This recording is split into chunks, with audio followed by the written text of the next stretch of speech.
Well, welcome everyone. Thank you so much for coming to this evening's event, a mother's graduation. I am Urel Silverio Marshall, class of 96, and I am also the Associate Director of Alumni Relations, along with my colleague, Margaret Vaughn, who's Master's 2018. And I am also a member of the Women's Leadership Council. Now, what is the WLC? This event was created with everyone in mind, particularly first-time parents.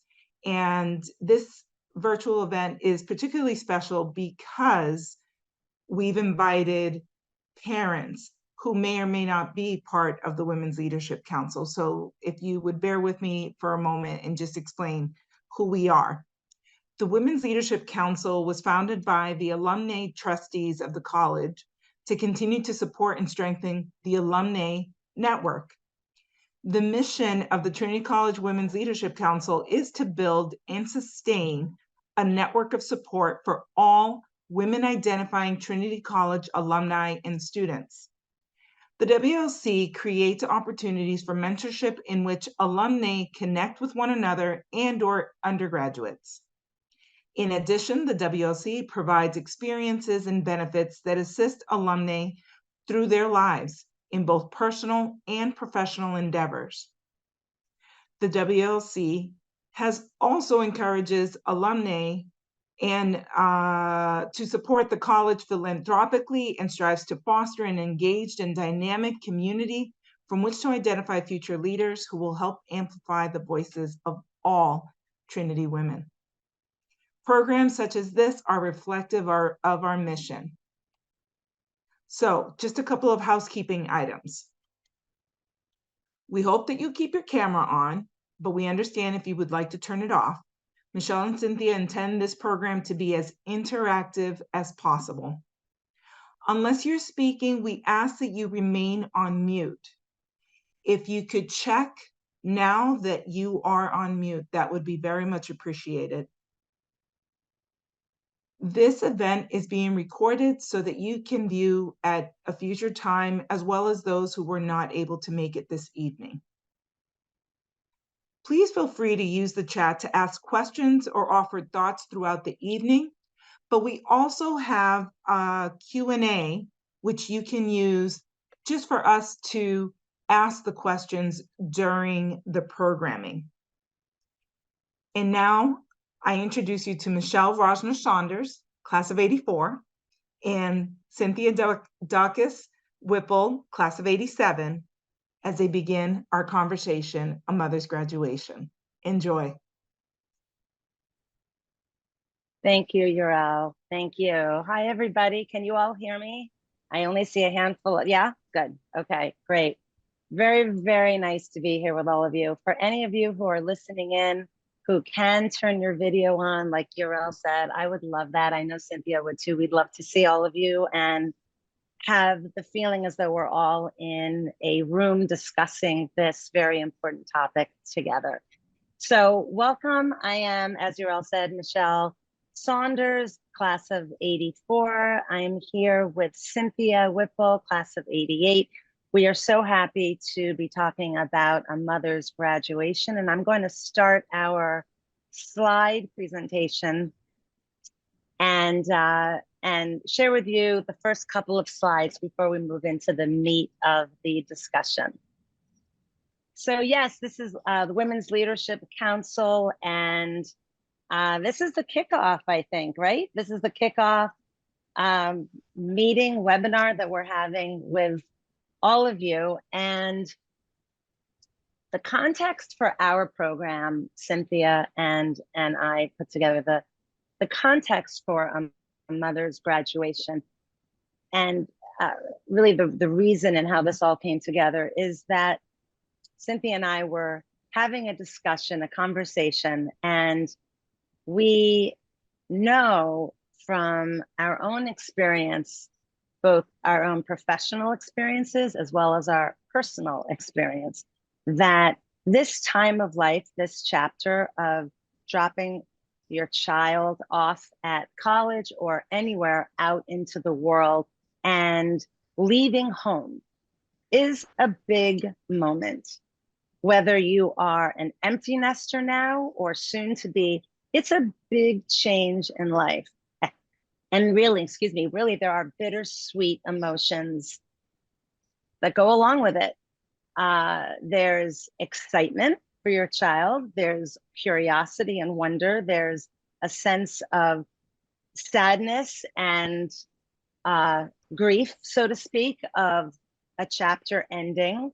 There's all sorts of emotions, and everybody has their path that is unique to them. Every family has their path that's unique to their family. So not any one person has the same exact experience, but because of all of this, we thought this would be a wonderful topic to discuss and have an interactive conversation with. There are few programs for mothers around this topic, and the mother's renewed role, we call it renewed role because we're always mothers, but it's a little bit of a different role when your child is not there with you 24/7 any longer. So it's a renewed role. And there are a few programs out there, and we thought, again, let's have a discussion about it. We're going to be looking at this topic from multiple perspectives. So from the child, young adult's point of view, from the mother's point of view, and whatever other perspectives. There are lots of different perspectives when you look at the scenario of ourselves going forward and moving into truly another phase. Some people call it the third chapter. So that's the context for this. We're going to be taking you through various points, various topics. After each topic that we present, Cynthia and I will share our thoughts. We're going to open it up immediately to the group for discussion. And we'd like to invite you to raise your digital hand, and we will then be able to call on you and invite conversation around this. So we're not waiting to the end, as in many presentations, to have a Q&A or a conversation. We'd like this to go throughout. And Cynthia and I, although we are, in addition to presenting, we are also going to take the seat of a participant and join in on the conversation as well. Because we have several points to make, we will have conversation after each of them, but we may need to limit if there are several people that are wanting to share. We may have a handful and then move on to the next topic. So let's get started, and thanks for being here. I'm excited to have the conversation. Okay, thanks, Michelle, and thank you for everyone for joining us, in which I feel is such an important conversation. Michelle said there's different perspectives on this, and I think it's important to tell just a little bit about what my perspective was. So I suffered early loss of my parents, and so I had a really difficult time when my son went to college. I could not really differentiate between losing and leaving. So I was just thinking I have to set the table for one last person. And to me, that was really difficult. It triggered a lot of ideas about loss, and there were really no programs. So we wanted to start this, and I wanted to ask you all, like, what did it feel like? What did it look like when you all dropped off? Not sure. Yes, go ahead, Christine. Well, I have twins, and those are my only two children. And actually, one of them, I went to Trinity, but my son is at Trinity as well. But to lose both of them at the same time was it's been pretty heavy. It's been weird. It's been all kinds of things. And, you know, I have a full-time job that gets me out of bed every morning, but I'm finding like weekends are especially hard. Mm-hmm. Absolutely. Absolutely. Cynthia, did you want to? We have Margaret Green, if you want to go next. Yeah. Go ahead, Margaret. Oh, I was sent away to boarding school at age 11 when my family was living in India. And so similarly to, was it Cynthia that you said that you lost your parents at an early age?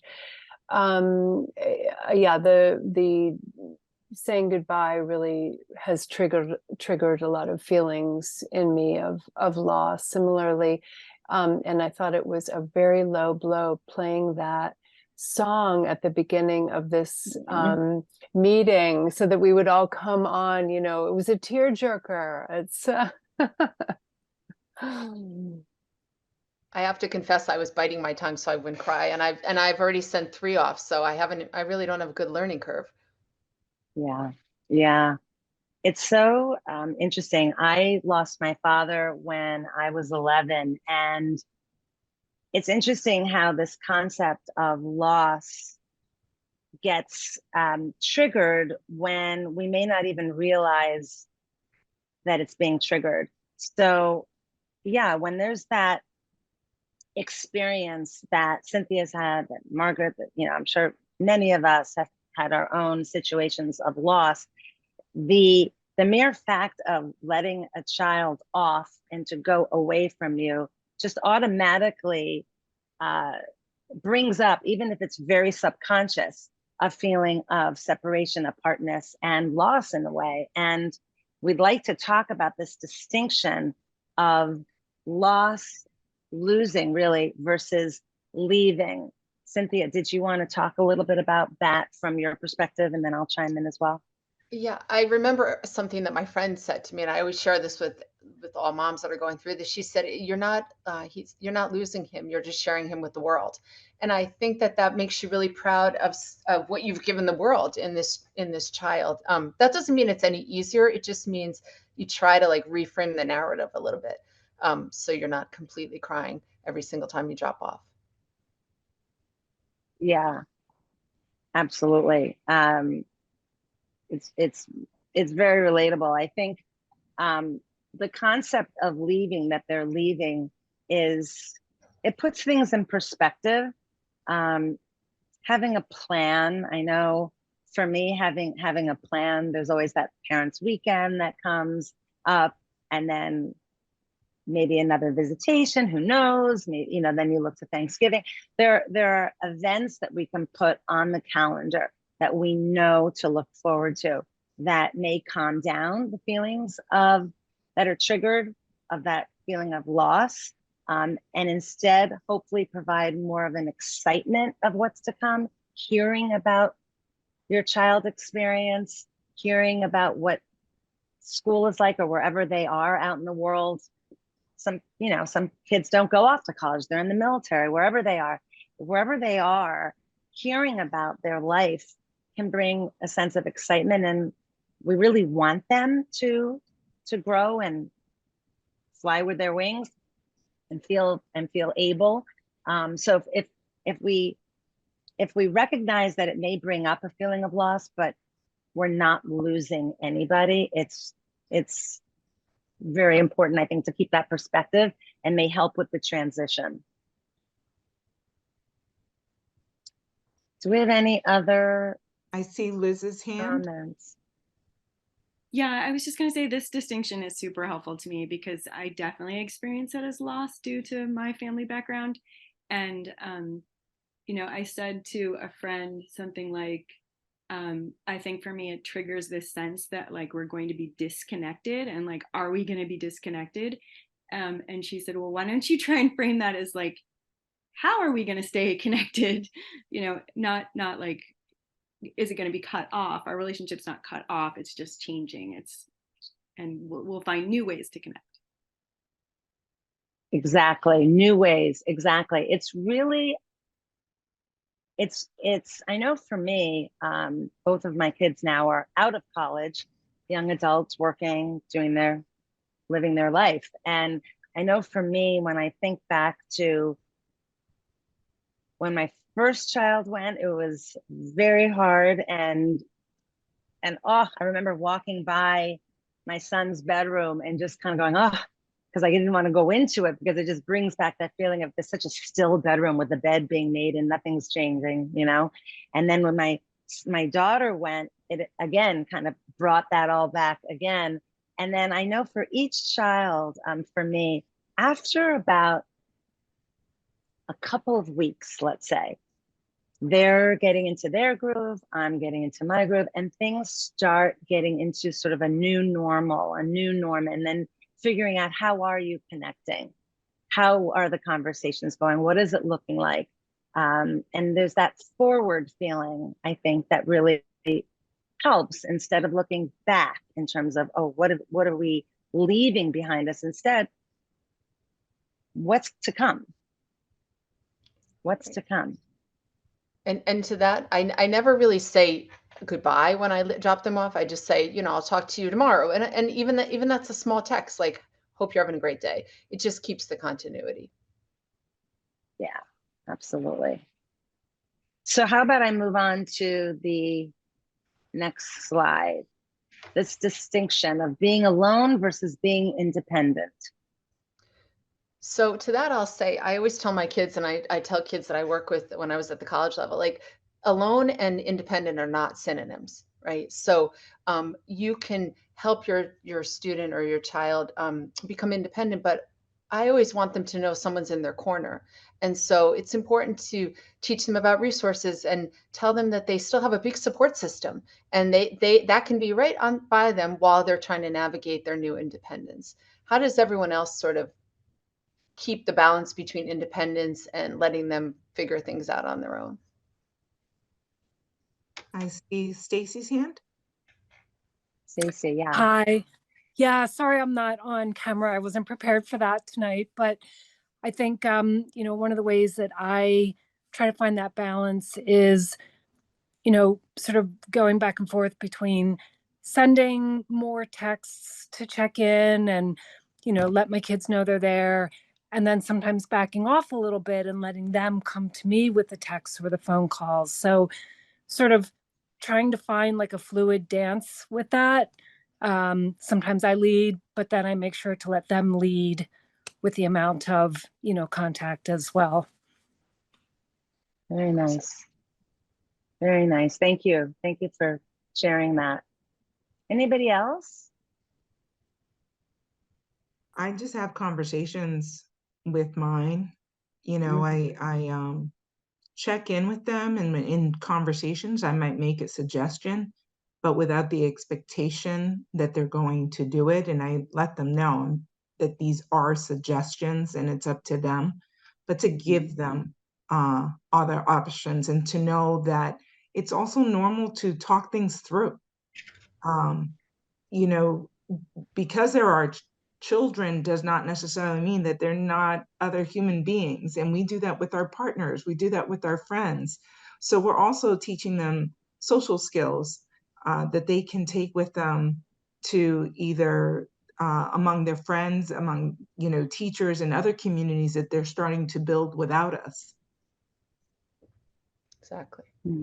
Absolutely. Absolutely. It's finding that balance between letting them navigate their uncharted waters and just letting them navigate their way and doing it on their own, and offering guidance and just being there and knowing your child. I think because everybody has a different relationship with their child, there's not one right way. And some kids want more conversations, and others don't. So there's not one right answer here. Yeah, I agree. There's nothing wrong with letting your kids know that you are in their corner, and also that you respect this time of their life for their own growth and their own independence. It really brings up a lot about boundaries. It brings up about relationships, listening. Yeah. Cynthia, did you want to say something about what you experienced as a counselor at a college? Yeah. What I experienced was, a lot of times they struggled, they felt alone because our expectation, not ours as parents, but society's expectation, that they had to be independent, they had to figure it out. And I I can't do the math in my head, but I always said, you've been on this planet for whatever 18 times 12 is months, right? And so you need guidance, like you need suggestions just the same way I do. And that's the same way I call on my network. So as I was teaching them sort of how to build a network for a career and for classes, we also have to build a network in life, right? With mentors, and it's okay to ask for help, especially when you haven't done something before. So I always, especially with the first years, there was such panic. I haven't figured out my life yet, in any way, career or just life. And I think it's important to remind them that this is a process for everyone. We're all a work in progress. And so the more people that you can sort of lean on for advice and for knowledge, the more secure you'll feel. 100%. I felt very lucky when I was at Trinity as a freshman. My brother was a senior there, and we were there together. And I remember going to New South, right? The name of the dorm, New South? Yeah, I think so. And going and visiting him and seeing him and asking him for help. And it was such a great support to have my older brother there at the time. And yet I was independent. And it doesn't take away independence when the kids are calling home, or like me going to my brother. It's just navigating the waters. Absolutely. There's a book that it's not exactly on this topic, but it is so helpful. And it's a book by, I don't know if any of you have ever heard of the author Nancy Klein. And the name of the book, one of her first books, is called Time to Think. And I'm a big advocate of spending time and quieting the noise and letting thoughts settle and just giving oneself time to think. And so much of that is also what we can help our kids with. Just let them have time to process, have time to think, have time to navigate their new waters. And in this book, actually, Nancy Klein, she mentioned one of her favorite quotes, which is, the best thing you can do for your children is listen to them. And I just love that. I really love that, because just being there and listening and hearing what they have to say is so important. Agree. Yeah. So we'll move on to distinction 3. I just want to bring up a few things that are happening in the chat. Go ahead. I didn't see the chat. Absolutely. Talking a little bit about how sometimes when the needs of the student are greater than other children, that second child leaving home can be just as challenging, or navigating, when to take the lead from their child on communication, if they're, trying to wait for a text first or things like that, or, setting expectations of contact, and dealing with kids that are a little homesick as well. We have a lot coming in. Okay. Yeah. Well, I'm happy to take it. Or Cynthia, do you want to start? Yeah. Talking about from the kids? Yeah, I mean, in terms of homesick, I had one that was very homesick, one that wasn't, and one that sort of was in the middle. So they're all over the board. But I think what made it easier was that the one that was homesick, he knew that, once a month, maybe we would go up and have lunch. I mean, we didn't, spend Saturday night out with him, but we made him know we were there. We had lunch. We texted all the time. So he felt like the ground was still strong beneath him. And then that gave him the confidence to take the next step. Some don't need that. Some just go and they go on their way. But I feel like touching base often for those who need it is important, or worked for me at least. Yeah, I absolutely agree. Absolutely agree. With homesickness, it's difficult. It's difficult for some kids to go off if they haven't had the experience of living away from home. Some kids who have been to camps and all sorts of things all the time, and it was just part of the normal thing just to go off and spend months away from home, and others not at all. And yeah, I absolutely agree. With homesickness, be there. There's nothing wrong with having conversations. In my opinion, we're not speaking to you all as child psychologist experts on all different theories and methods, but from my personal experience, and I'm a coach from my professional experience, I believe in being there, listening, being present, tuning into what works for each child. Everybody has their own experience. If they feel that they need more support than just conversations with home, there are all sorts of support systems on college campuses and elsewhere. And I encourage that as well. Cynthia, would you agree? I mean, if there's no end to support. Right, I agree. And to the extent that they can be authentic about their struggles, I know that's hard sometimes, but sometimes if they confide in friends, they'll realize there are a lot of people struggling at the beginning. So sometimes you can encourage them to have honest conversations, and that will make them realize they're not alone. I think that's an excellent point. You always find out later that when it's so interesting, when you think what looks on the outside as something is not always what's really going on. It may look like, from one person's perspective who's very homesick and feeling that they're not connecting or meeting people, especially in the first couple of months, few months, even semester, whatever it takes, of school, of being away. It may look that, oh, all of those people over there, they have their group, they're meeting all these people. You find out later, often, if you happen to be able to have a conversation with those people, they felt the same way. It just may not be as evident. So I agree. If people, it's hard at age 18, 19 to admit, let's say, that they're not feeling comfortable or they're feeling homesick. But if there's a couple of people that they can relate to and find as their people that would get it, it makes such a difference, because not everybody is all happy-go-lucky, even though they may seem it on the outside.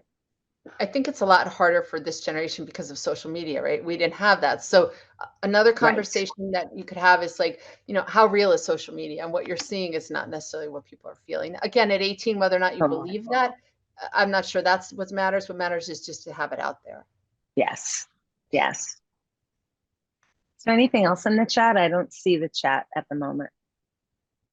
Yeah, I was just going to say, with two different kids going through this who are very different kids, one of them is really struggling and the other one is like, I'm good. And people have been saying to me, oh, no news is good news. And so, I was cautiously optimistic because I was really just getting intermittent texts from both of them. But knowing my kids, like the one that's not doing well, I finally said, you know what? Can you just get out of your dorm room? She's in a quad in a not so great situation, attached to an upperclassman dorm, only 4 freshman girls in the whole dorm. And so it's not a great situation to begin with, but I knew that she needed to let it out, that she was bottling it all up inside, just because I could sense that she was choosing not to call me because she was struggling. And then the other one, I was like, hey, do you have time for a quick chat? And I got on the phone with him and he's like, Mom, I just talked to you a week ago. What's up? So to him, he's like, well, I'm good. And I said, you know what? You're not the only one going through this transition. What if just once a weekend, just call me for a minute, FaceTime for a second. I just want to hear your voice once a weekend. You decide when it is. I don't want to put the pressure on him of it's 5 o'clock. But then, I just think it's really the juxtaposition of them. It's really interesting. And with her, I'm really trying to help her navigate exactly what you said, how to use the resources on campus so that she can advocate for herself versus me doing it for her and feeling like I'm solving her problems for her. And she's doing it, but it's not easy to watch, but I think if you know your kid, you'll get a sense of maybe what the right mode of communication, amount of communication is. Yeah. Yeah. And asking her what she wants from you right now may be interesting to hear. Just really asking her what she wants, what would be helpful for her from you. Yeah, in fact, I talked to her this morning, and I said, you know what, you tell me if I am starting to be overbearing, because she really was like, just was guiding to the point where she was not feeling well because she was feeling so anxious. And Sure. you tell me if you're starting to get to a point where, like, I'm checking in with you a little more regularly over the last few days. Am I being overbearing? And she's like, Mom, you're doing phenomenally. My roommate is like, her mom is calling her all the time, and like totally. So, but I said, like, tell me to back off. If like it's too much, I don't want her to feel pressure to have to tell me how her day is going either, Yes. Yes, but you're reading the situation, you're listening between the lines, you know that she's anxious. So no, it does sound like you're doing this phenomenally. It's not easy. It's not easy. I'm sure many of us relate to what you're saying. It's not easy. And you have an interesting scenario with twins, with different, they're having different experiences of this. It's really interesting. Yeah. That's what I mean. Everybody has their own way.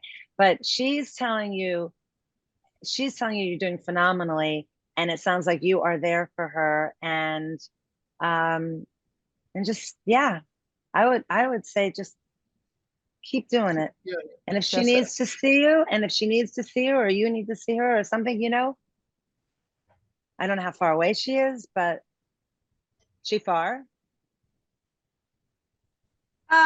She's in Connecticut too, so not too far. Okay. Yeah. I'm trying to wait. I haven't gotten the come home.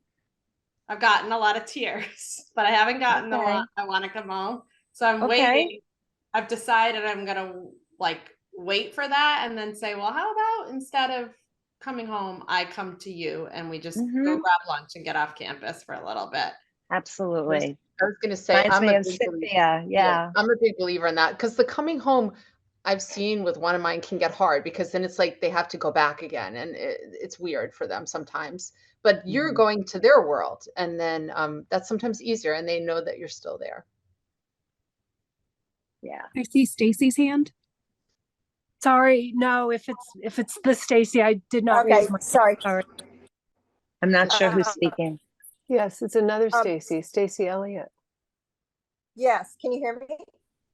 Yes. Okay, I don't know where my picture went, but it's a really good discussion, and my oldest is graduated and working down in Rhode Island, and my youngest is a sophomore down in DC, and I'm in New Hampshire. So someone in our church got a empty nesters group going when like a year ago, and so we would have dinner like once a month and just talk about all of our experiences, which was helpful. And one of the couples said, oh, we do this, we do Be Real. And I said, I don't know what that is. So anyway, so my kids and I do Be Real. It's a once a day, the app prompts you to take a picture of wherever you are, and it takes a picture of you, and it takes a picture of, where you are. Like, it takes a picture towards you and then takes a picture out at whatever your room you're in or whatever.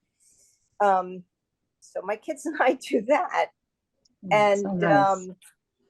It's kind of a non-conversational connection that is kind of fun. We're kind of together for just a picture, and we get a little sense of what everybody's doing, but there's no conversation.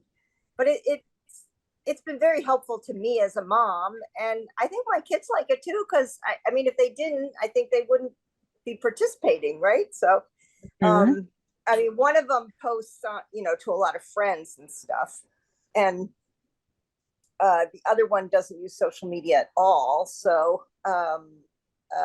but anyway, it's just I think we all enjoyed it, and it's definitely a roller coaster.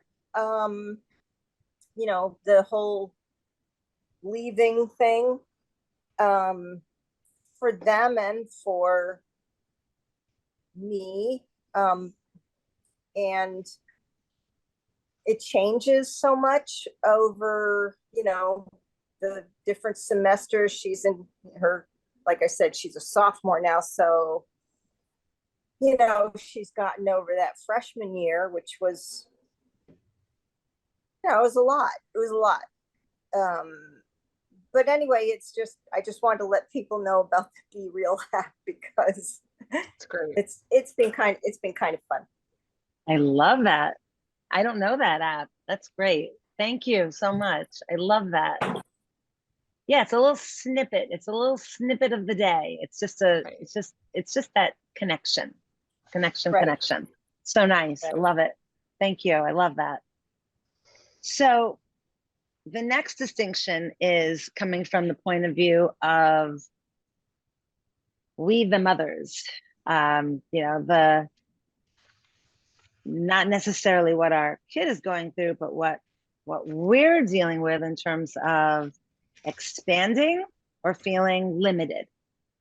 And I talk about this a lot in the coaching I do with women of transitions, and it's this concept of not looking at next phases of life and new chapters as a sense of going back to that initial slide, loss or limiting in some way our world, but having a different perspective and a different mindset and looking at it as expansive. And as our child is expanding their horizons, we too can expand, and why not? And that comes in all sorts of shapes and sizes. So whether it's professionally, whether it's through new hobbies, whether it's connecting with different community, networking, building your network, building new interests, even environmentally. I hear about a lot of people who start thinking about moving even, and just, geographically, where do they want to be? What is that looking like now? Downsizing, so forth. So the expansive mindset of doors opening versus doors closing, I think is so important when we just look at life, even in general. And the only way to really be expansive is when we can quiet our internal noise and have a sense of creativity come in and be able to think about, well, okay, what's next? What's next for everybody in this scenario? And sometimes the quiet is really difficult, like the actual quiet in the household. When the person, our child, is not there, the quiet is loud because it's such a glaring difference, right?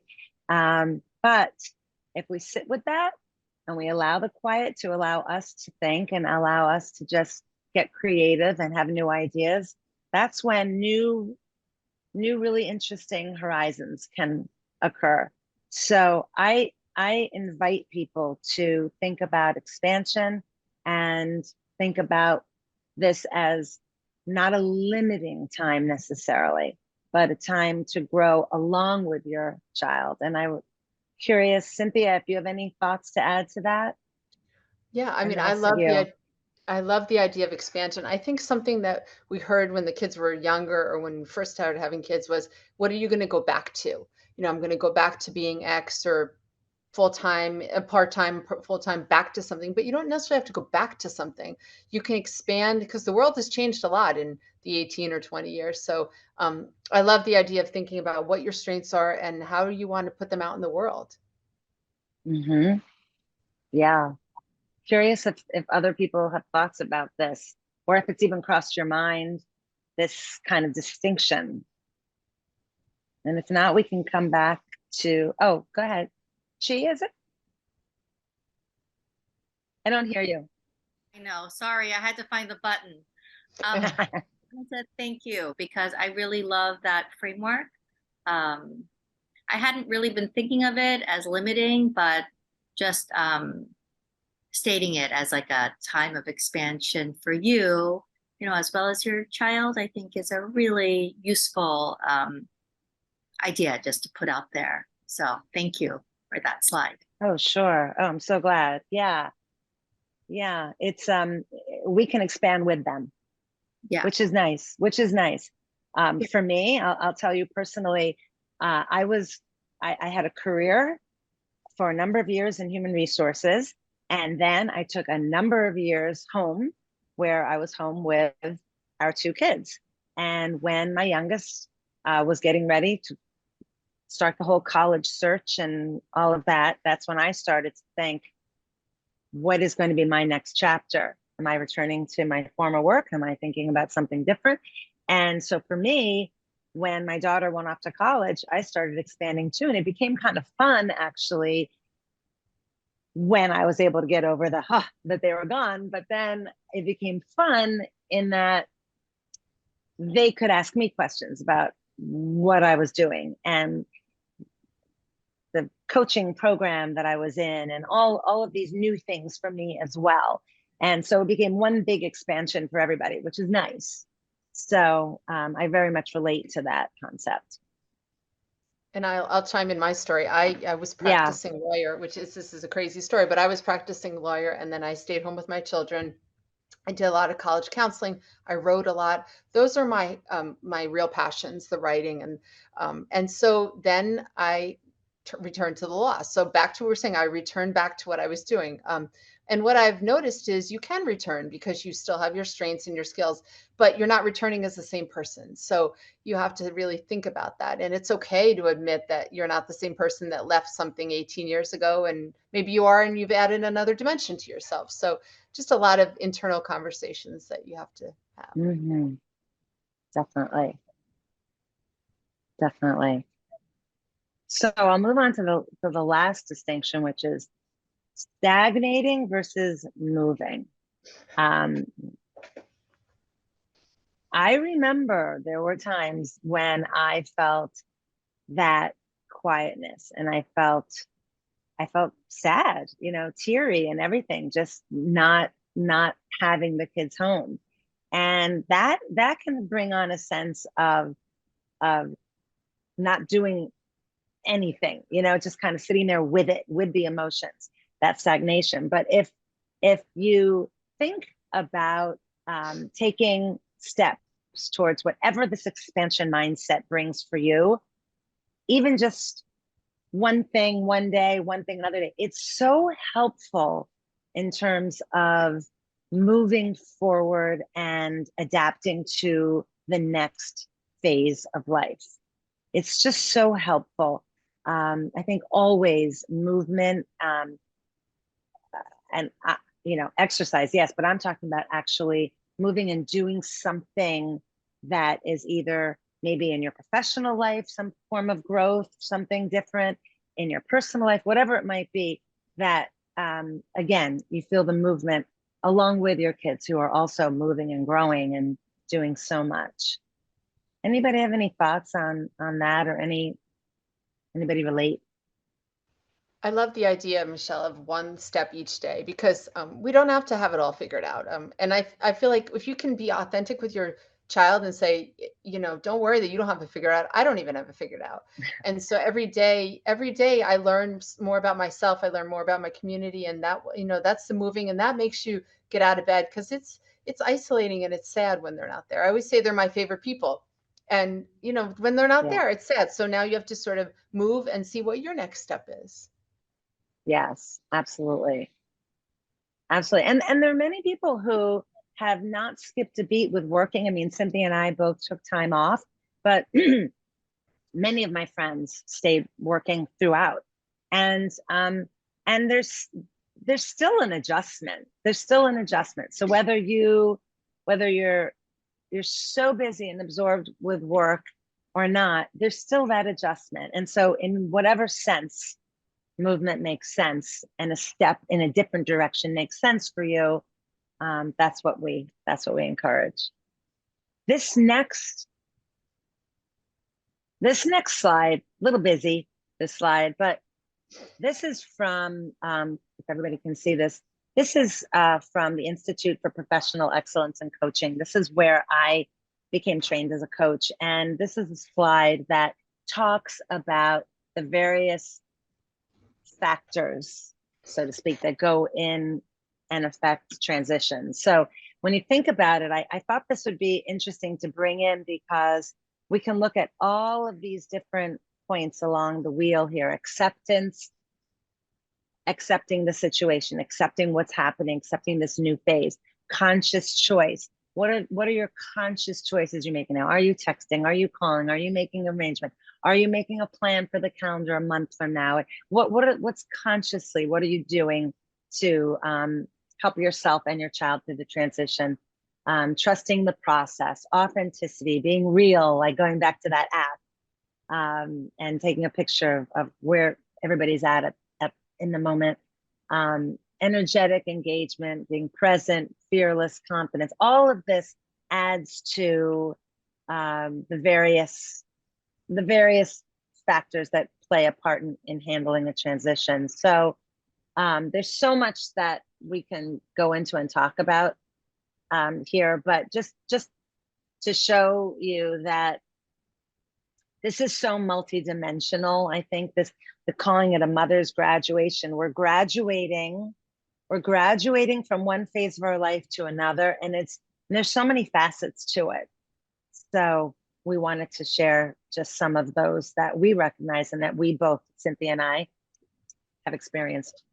I think the one that really resonates with me is authenticity. It reminds me of when you had the newborn, and you know, everyone's like, "Oh, don't you love being a mom?" And then it wasn't until the person said to you, "This is really hard. It's a big transition," that you felt like, "Okay, it's okay that I don't know what I'm doing." And so, to the extent that we can have conversations, whether it's in a career or among moms, about just being authentic, that this is challenging, and of course we're going to move forward, but it's helpful to know that there's support, just as our kids, you know, it's helpful for them to know that there's support. Definitely. And speaking of support, so I invite you to all think about, what networks are you in? What do you have in your life? What community are you a part of?